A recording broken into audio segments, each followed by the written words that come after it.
Welcome to Switching Reels. Hi, Connor. Hi, Trenton. Welcome to Switching Reels.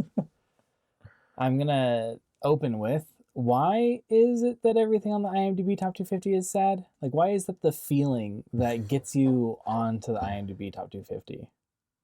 Sadness. Because sad movies are more likely to be good.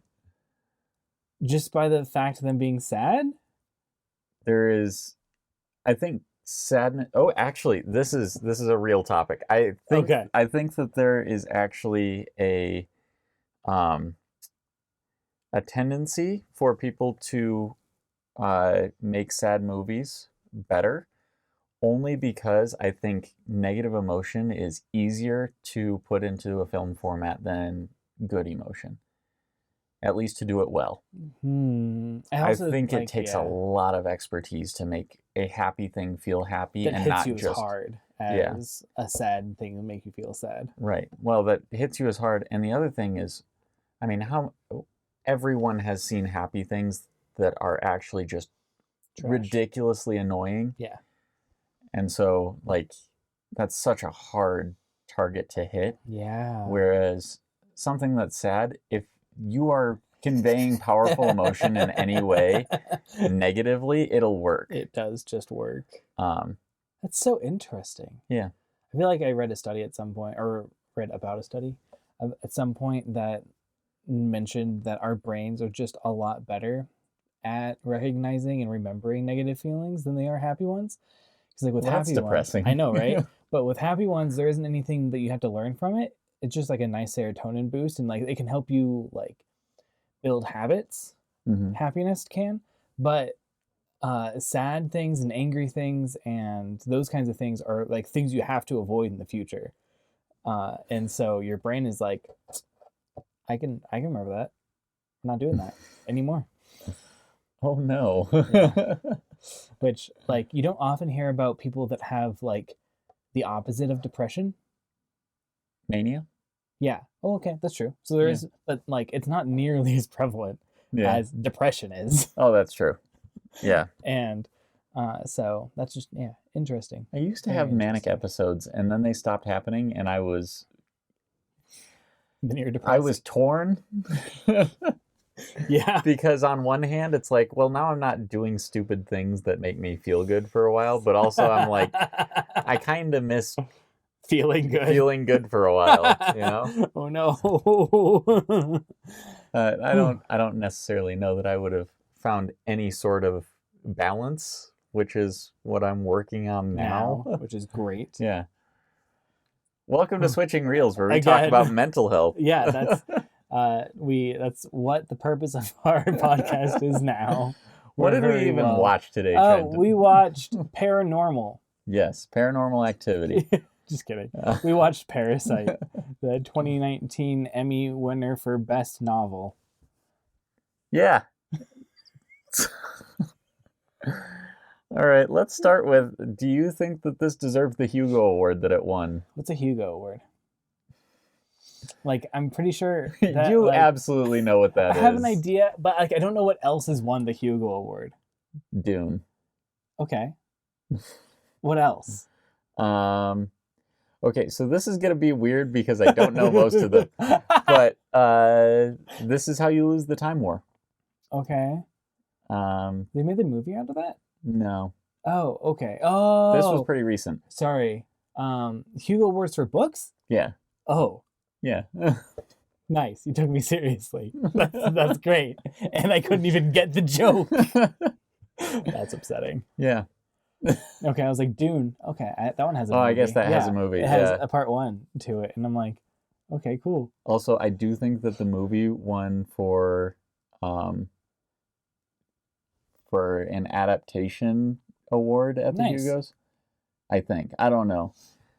I honestly haven't been paying that much attention to them over the past few years. Usually it's a good thing to be like, the one that won, at least check it out. Exactly. It's probably decent. It's probably pretty good. Nice. So anyway, this was Parasite. This won the Academy Award Best Picture. Award. Yeah. What's the Emmys? Emmys is TV. Academy Awards is also the Oscars. So the same thing. Oh, they're the same thing. Yeah. Okay, cool. Thank you. Yep. I don't know that. I have not connected them. Yeah. I still will call them Emmys by accident. I'm sure you will. Yeah. I've at least connected Academy Awards and Oscars. And you will probably do it on purpose. Most of the time. Yeah.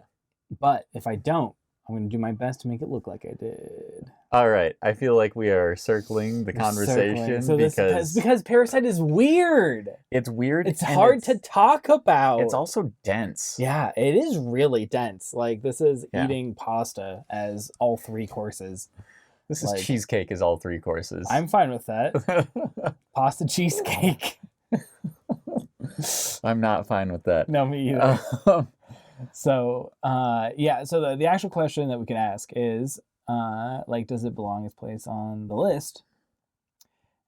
I'd say yes. I think so too, actually. Yeah. If there's one thing that I think it doesn't do well, and it's probably the same thing that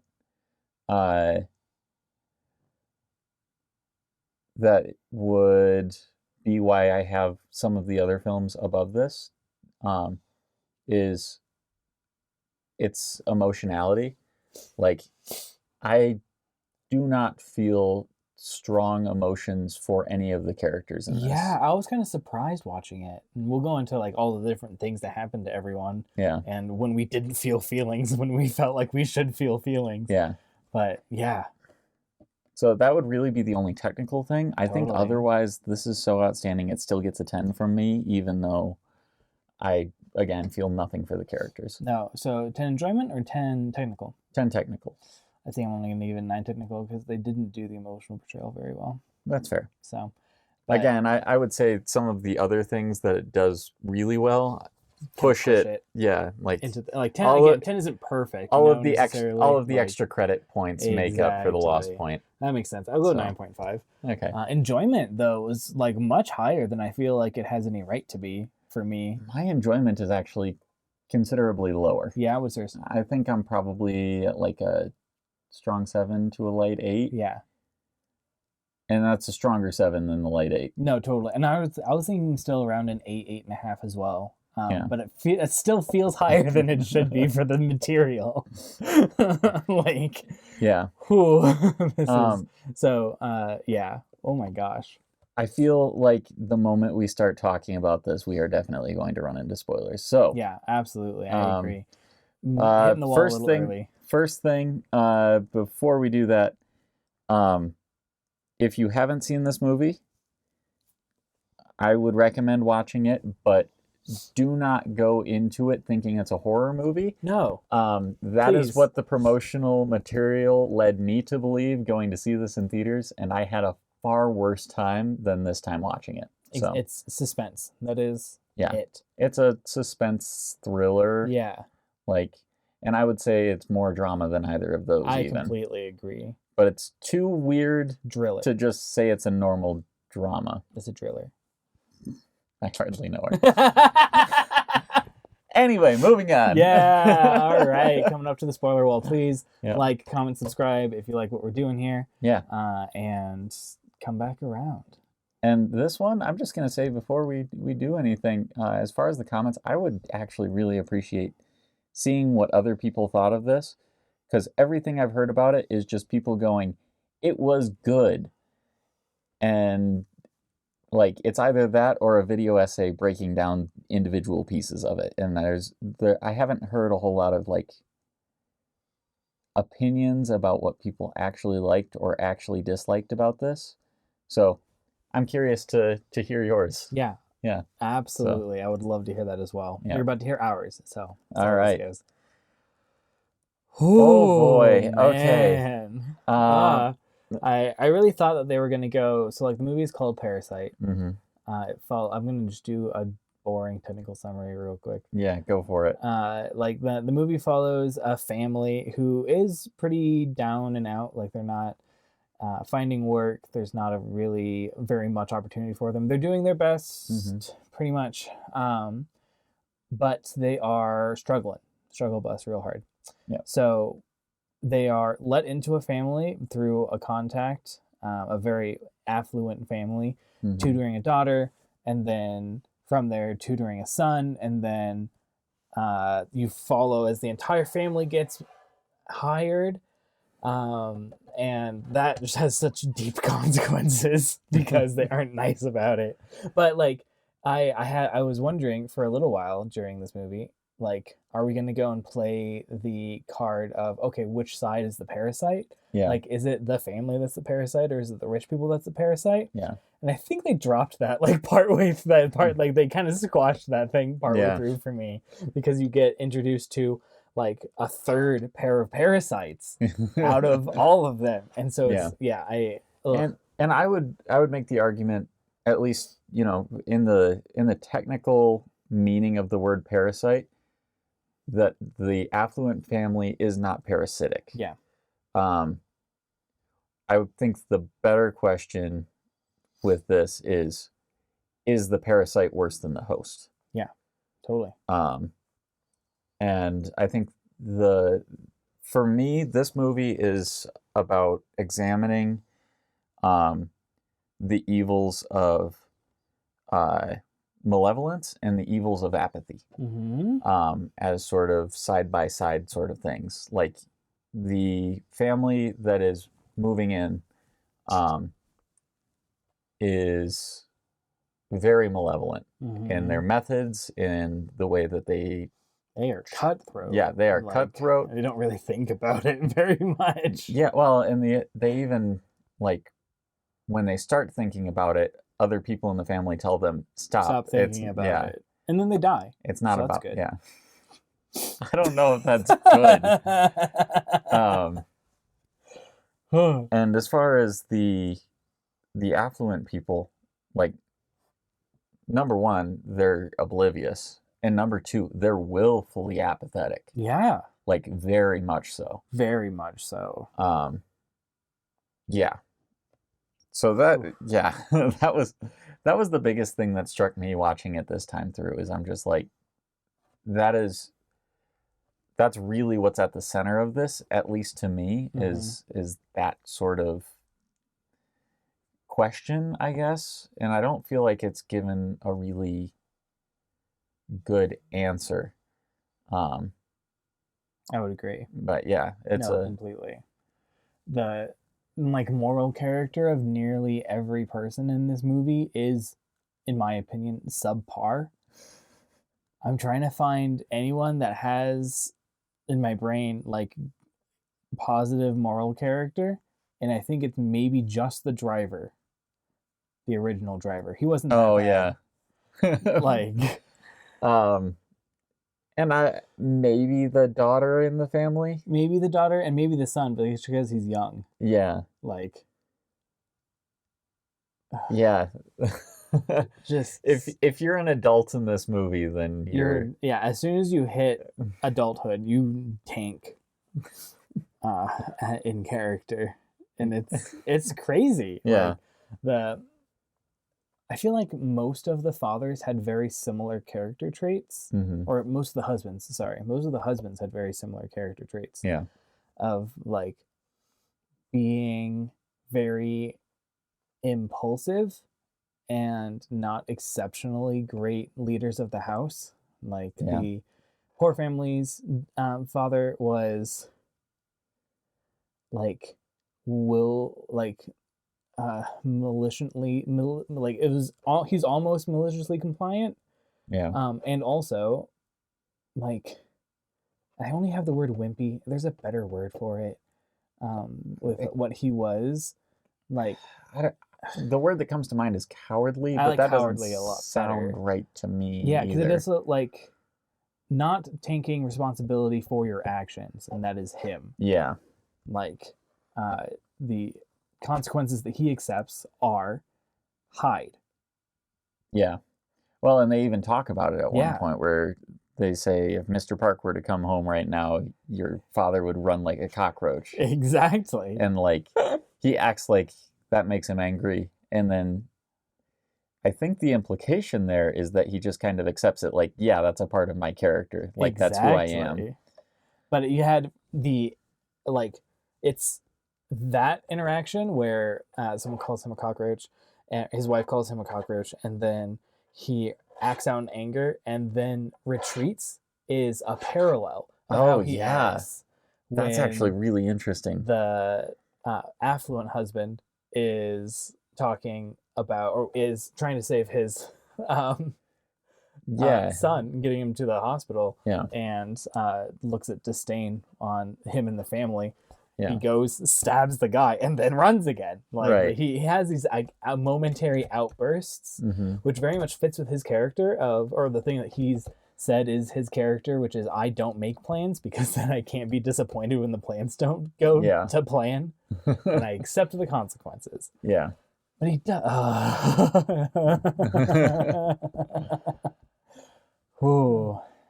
The other thing that I thought was a really interesting parallel, but I'm not entirely sure what the significance of it is the idea of wealth and the things bringing wealth. Yeah, there's a couple of those. And it was the thing that confused me the most when I first watched this in the theater was The Rock.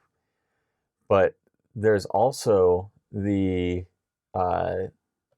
a throwaway line about a ghost being in the house and giving you brings wealth. Yeah, exactly. And I feel like there's some sort of parallel that's supposed to be there. I'm not entirely sure what that is. It would have made more sense to me if the son, Kiwoo?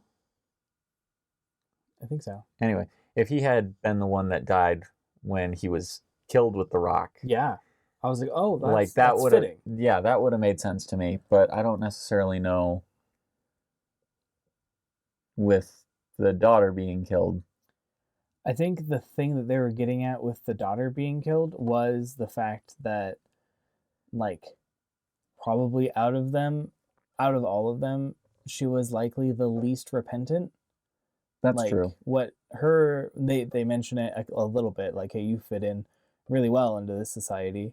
And whenever because she's oh my gosh, I never realized that was okay.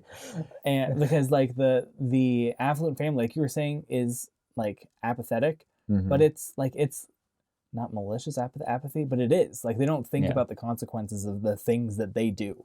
Yeah, like, and neither does the daughter.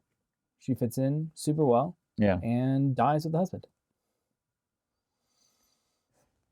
The daughter of one family and the husband of the other. Yes, sorry. The poor daughter dies with dies in the same place as the affluent husband. Yeah. The amount of tension that they build in the middle part of this movie, and then kind of through the end, but like it really hits the crescendo. Yeah. In the middle is awesome. Yeah, and I think most people would agree that the Ramadan scene is one of probably the best scene in the movie. Yeah. Like, cause it's from when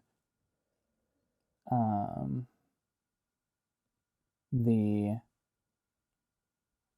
old housekeeper enters to when everyone finishes sneaking out. That's just like, it's just so it's really, really well done, because they don't, like, there are moments where you're like, are we just gonna ignore the fact that there's a potentially dead woman that's been concussed at the bottom of the stairs? Right, yeah. While the affluent woman is having dinner. Like, it's so good. I thought it was really, really, really good. Well, and one of the first things that a lot of people were able to bring up about this, that were more familiar with Korean culture than I was, was the fact that Ramadan is generally a poor meal. And so funny. That's why when she calls and goes like, yeah, he likes it.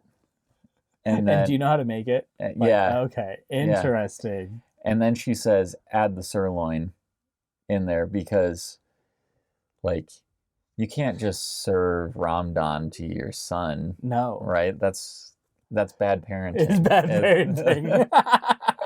Oh my gosh, I love that. Yeah. That's great. Like, that was one of the first things that, like, became, like, the popular, like, hey, everybody, look how cool this is.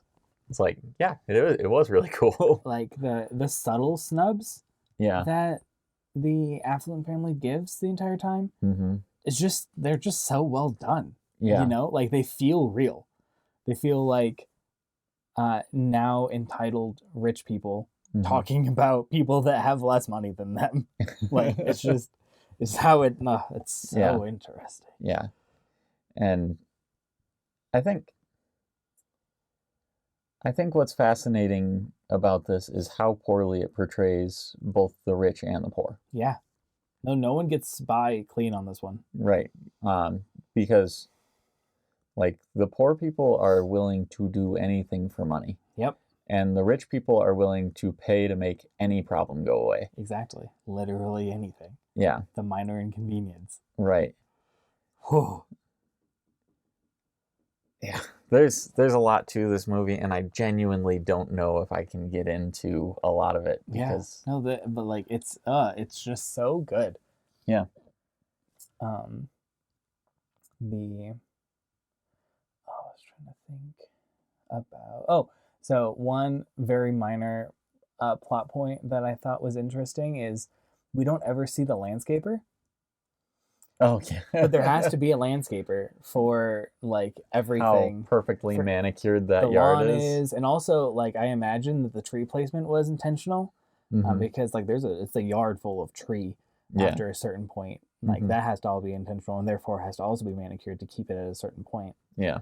And so that was just so, like, that's not actually, that wasn't a big thing. I was just like, oh, there is another character here or a service that they buy, but you never see it happen, which is very interesting.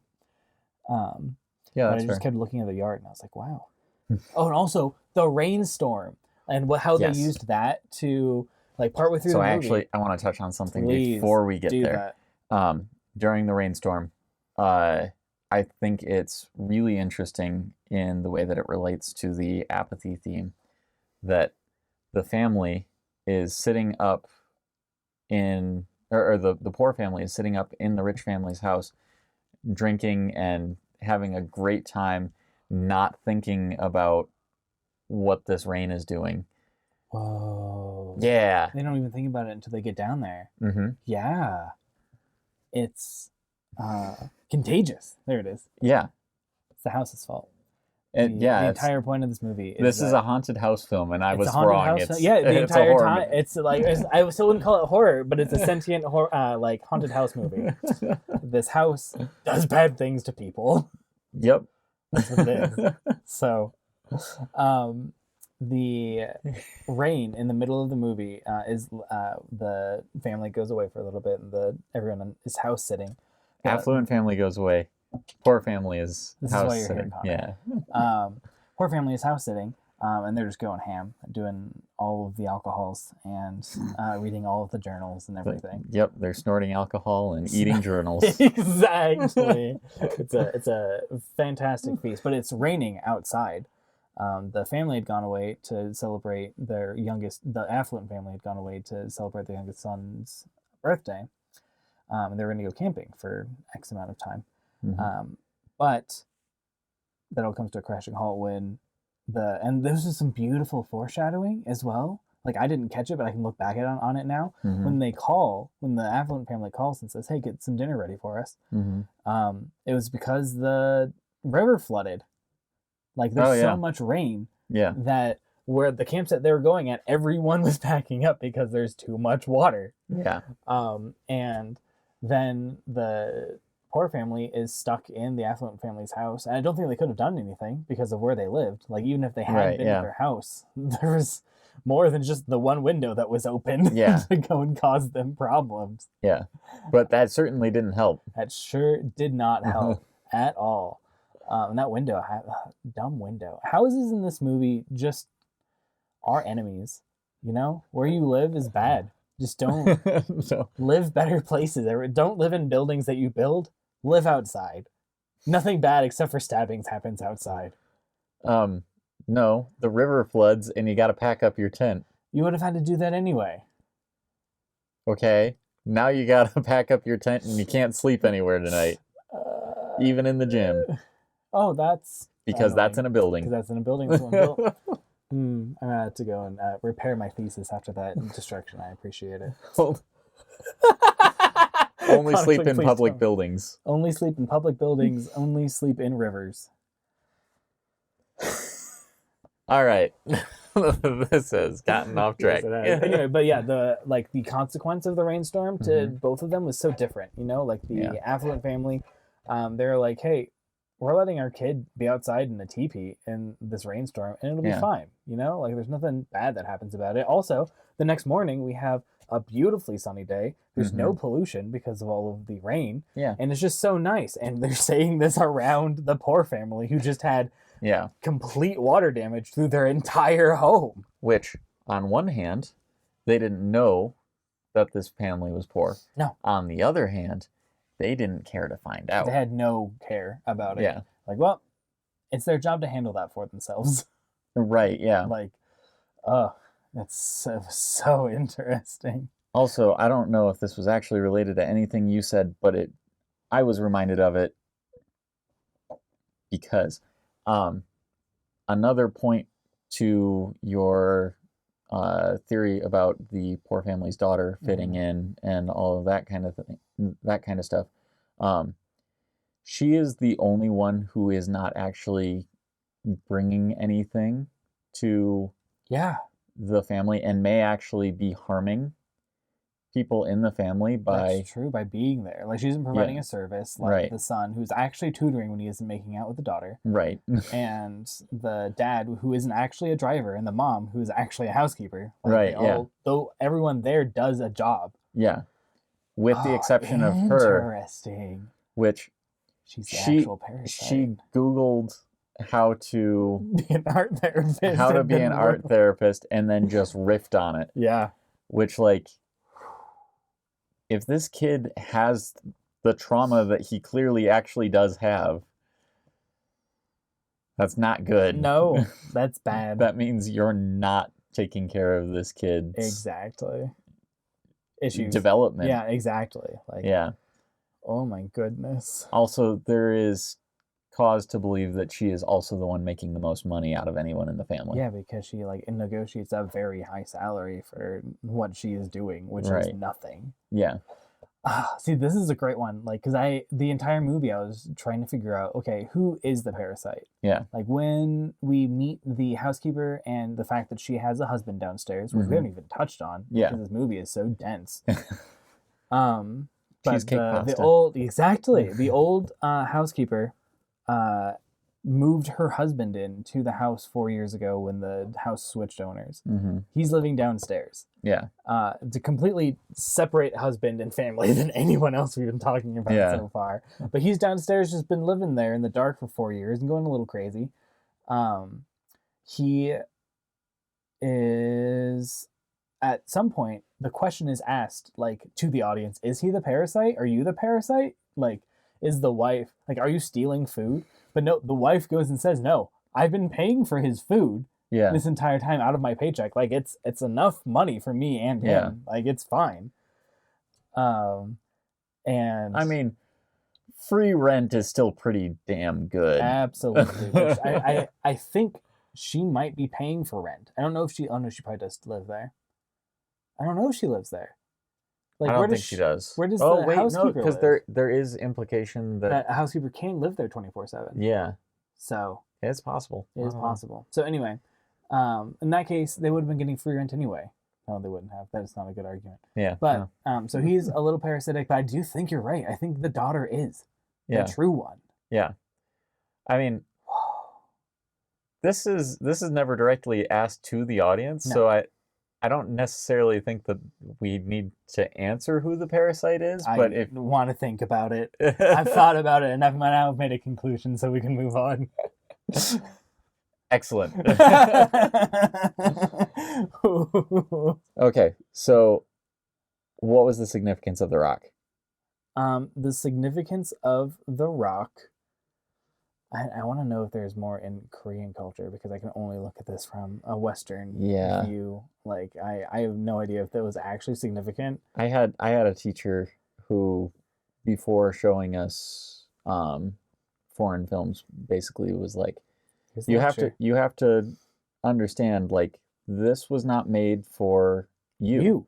This was made for the target audience. The target audience was the people who live in the country that this film was made in. Mm-hmm. And I don't think that's always the case, but I do think that it was the case with this one. Like that one Italian film. Oh, The Good, Bad, and the Ugly. Yeah, Good, the Bad, and the Ugly was clearly made for Western audiences. Exactly. But no, like, there are some films that I think are almost like hey, this is what's happening. Please pay attention to it. Yes. There was a film I saw in that class, actually, called Taxi. You told me this one. Did I? Maybe. The director is Iranian, and he has had to smuggle out at least two of his films. Wow. Possibly more. That's crazy. This one is like him just being a taxi driver, and like the entire film takes place inside his taxi, as he's moving people around and having these conversations that are basically like, the government does not want me to be discussing these kind of things with people. Exactly. And that kind of thing. And it really like rides the line between like reality and fiction a lot. That's like, because he plays himself. Yeah. But yeah, he gets killed at the end. But sorry, spoilers for Taxi. We're past the spoiler wall. Anything on this side is a spoiler for something. Yeah. Beautiful. It's a great film though, and I highly recommend it. If I even got the name right, I think it was Taxi. I haven't been able to find it, but I know I saw it, and I saw it in that class, and it was great. That's wonderful. So good. So back to Parasite. Yes, this one was made for South Korea. Yeah. By South Koreans. And so like, yeah, I haven't like because the grandfather had been collecting a lot of these. Like this was just something that was kind of just passed on, and this family didn't have any of it. You know, it was one of the first interactions and or gifts like in the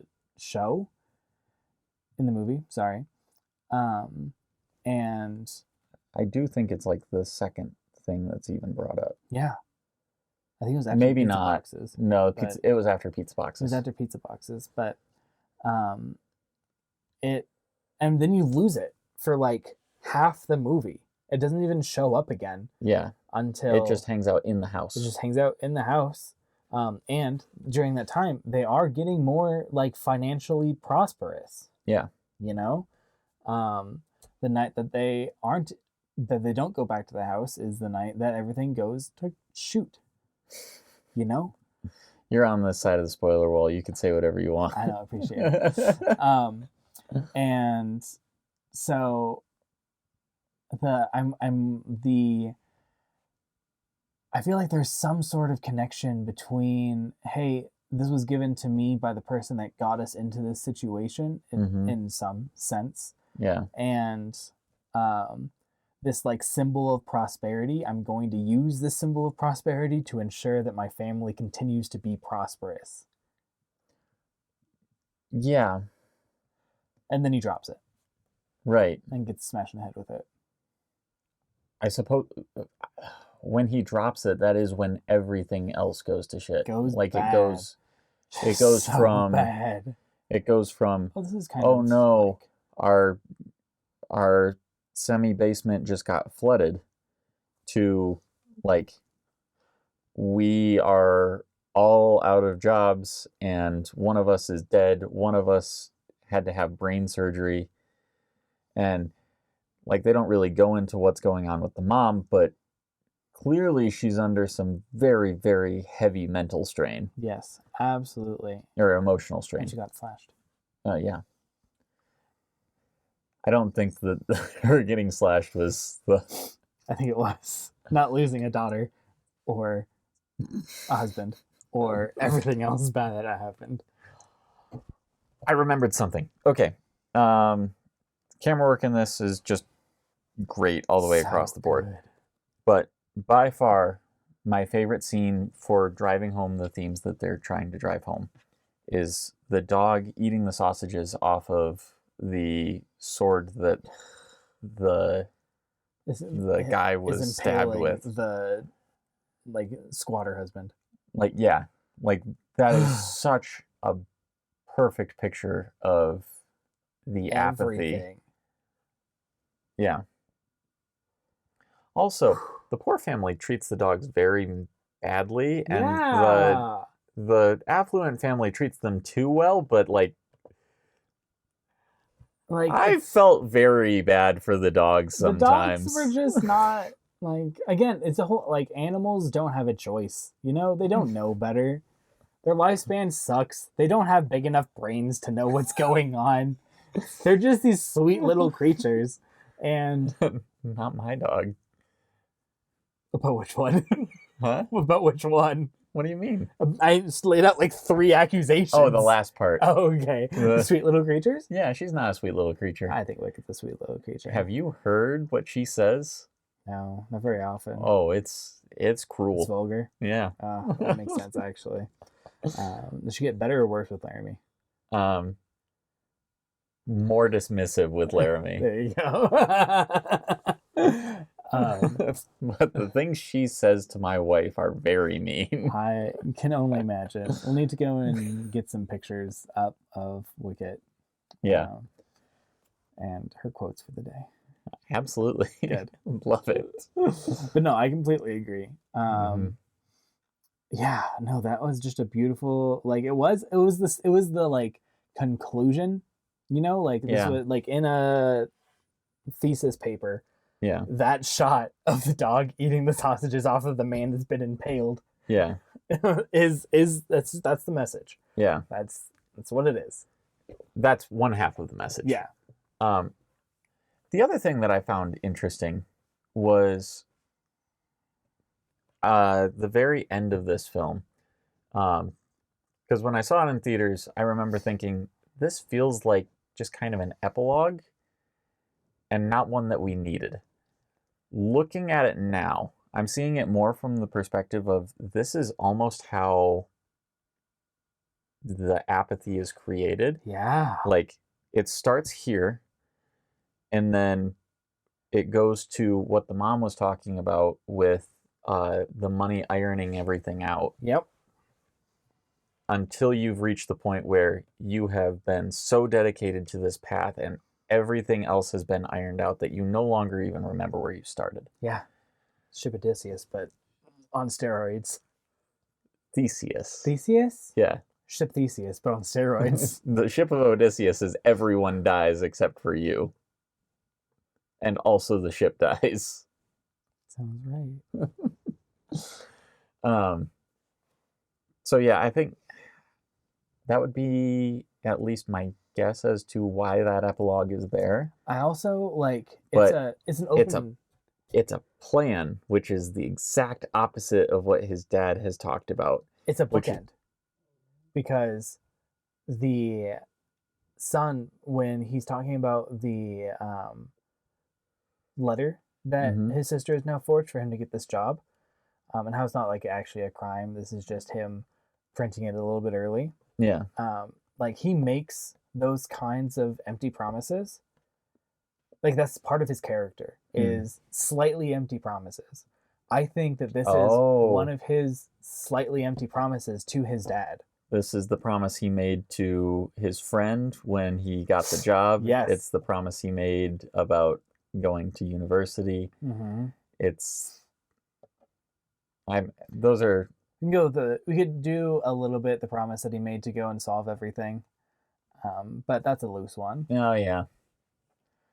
He tried to fulfill that one. He tried to fulfill that one. He just ended up brained. Exactly. Literally. Oh, that was so traumatizing. Throwing that rock at the guy on the ground. Like, oh my God. That scene. But no, so that's what I think it's there. I think it's a, hey, like here is some hope for it, but it's like empty hope, you know? Like it's a, know that we're thinking about you. This isn't, but like, I don't know, it feels important in my soul, but I can't put it into words very well. Like he has a character trait, like his dad has a character trait of making big dreams and plans and promises that will fail and will not be realized. So you would say he and his dad are opposites in that way, then? I would absolutely agree. Okay. Yeah. Would you then say that there is some implication that he does follow through on this one by the amount that is shown there and that kind of thing? Would you say that that is an indication of why he ends up in one place versus the other? Because his dad is... No, because his dad starts out where he is. Yeah. Basically. Okay. Another thing that I learned while watching the discourse on this film, there was a big restaurant boom. Oh. Okay. And then the economy went to shit. And I don't know, this may have happened twice in quick succession or something like that. But that's why all of these people that have massive amounts of debt, the poor family, they had restaurants. Yeah. The family that lives under the house, the reason the debt collectors are after the husband of that couple is that he had 2 restaurants. I don't remember where I was going with this, but that is just another... Like, really... Like it's something that you don't realize if you... No, I didn't know that was a common thing. I was like, wow, if restaurants and like the struggles of restaurants come up often, like you open with the box folding. Yeah. And you like have the husband, both of the poor husbands having started and upfilled restaurants. Which, I mean, the restaurant business is brutal across the world, but it seems especially so here. Like, not only will you... Is there a high chance of failure, but it will wreck you if you do. And it's because people were going into debt. Yeah. Starting in these booms that just fell apart. Yeah. Wow. So I would say you have to have some sort of dream or plan in order to open a restaurant like that. Agreed. Is this a case of history repeating itself then? Of his son seeking to basically create a plan to get lots and lots of money so that he can buy the house, only to run into the same sorts of issues that his father did that were outside of his control, that cause everything to explode and end up right back where his dad was, where he's just saying, well, don't have living under a house. Yeah. Yeah. Leave the windows open. We'll get free extermination. Exactly. I understand to an extent what he was going for, but there is no way that any infestation is worse than breathing in extermination fumes. Yeah, it's meant to kill things. Yeah. That's what it's made for. I mean, I've lived in apartments with double infestation of cockroaches. Wait, how does that work? 2 colonies, or did it happen once? 2 separate breeds of cockroaches were living in my apartment with me. Oh my gosh. It brought me to tears more than once. That's nice. That's great. I don't That's have awesome. cockroaches anymore. Good. I'm so glad. I did avoid the bed bug infestation at my first apartment, though. Good job. Yeah. By about 2 months. Congratulations. Yeah. Talked to my former roommate, and he had been sleeping in the tub. Mm-hmm. That's awful. Oh my goodness gracious. Yeah. Again, houses are bad. We should give up on them and not have them anymore. Yeah. There are far less bugs out in the world and in the woods than far fewer in your house. They don't exist. Where did bed bugs live? Before beds. Before beds. Were they just in like really plush bushes, hoping that some thing would like sit on? Like what did they do? Why are they here? Saw a meme that was a picture of like a bedbug family in like like a wall or something, and one of the bedbug kids comes in and is like, "You wouldn't imagine what they just invented." It was beautiful. Like, where do they come from? Why are they here? And this was all relevant because we're talking about parasites. Yes, and which is true. Yeah, bed no, that's bugs a great are one. Just normal. kind of parasitic. Yeah, they're not really. Kinda, but like they're opportunistic feeders, which is not parasitic. Well, they infest things. And just because something infests something does not mean it's parasitic off of it. All right. Well, you win. This was a tangent that had no correlation to the rest of the podcast. Literally none, except for cockroaches, which did connect. Barely. How? Oh, wait, we were talking about extermination. Yeah. Exactly. All right. And also the dad being cockroach. Yes. Yeah, there we go. Back to it. I was completely on topic this You were. entire podcast, and you just derailed it. Yeah. It's gone. All because of me. All right. Next week we're watching Psycho. Is it better than... Will my heart be okay? Yes? More okay than it was watching this. Yes. Okay, good. I like the solid yes on that one. It's a also movie. A thriller. It's like an action thriller movie. It's like a Hitchcock, right? Yeah, it's Hitchcock. I'm not going to tell you very much about it because I also think that this one is better if you go in knowing basically nothing. Like most of those, except for 7. Yeah. 7, you need to know that it's going to be heavy. And Schindler's List, you can guess that. Don't... If you don't know what Schindler's List is before you watch it, please Google it.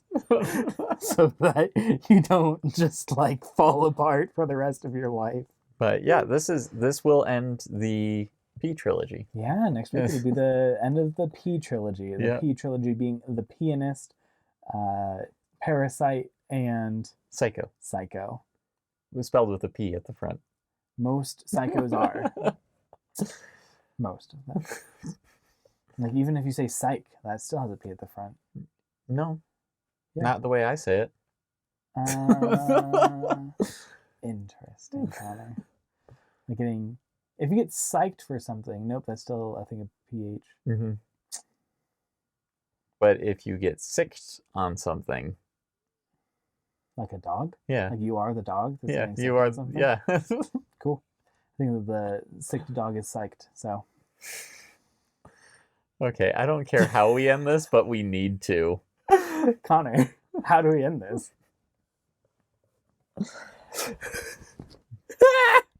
My dear goodness gracious.